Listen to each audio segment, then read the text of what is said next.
Hello guys, so welcome to my blog, mini blog है। हामी चाहिँ आज बिहान बिहान उठेर जसरी क्रिकेट खेल्न गयो है।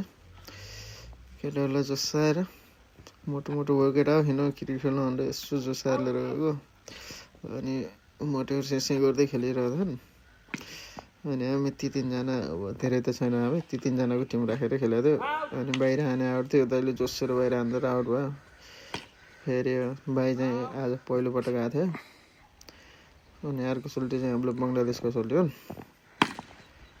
आफूलाई चाहिँ पुरै के अरे त्यो अश्विनै ठान्छन् होइन।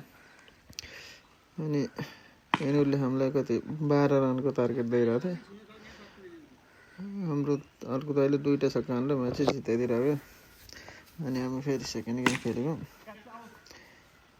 बिहान बिहानमा यस्तो गर्मी नै भएको थियो, तर रमाइलो हुन्छ बिहान बिहानमा क्रिकेट खेल्न, एकदम ज्यान फ्रेस हुन्छ।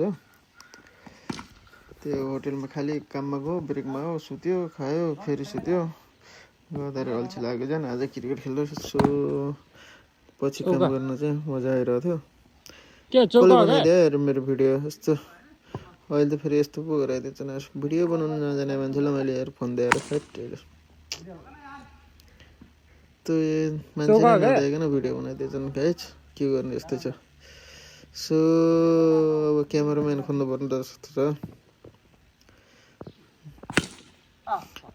यहाँ चाहिँ दाइ चाहिँ खतरा बलर हो, तर सोलो गर्दैछ। फेरि आज सोलो फास्ट गर्ने नि हान्न पाएन, भोलिदेखि आउनु नि त्यो खेल्न। यो चाहिँ म हो दाइ, यो चाहिँ म ब्याटिङ गरेको, मोटे चाहिँ म हो है। के गर्नु, मान्छे पुग्दैन क्रिकेट खेल्न नि, यसो टाइम पास हुन्थ्यो भनेको। गाह्रो छ। ओहो, म त छक्का पो हान्दै त, खतरा हो नि त।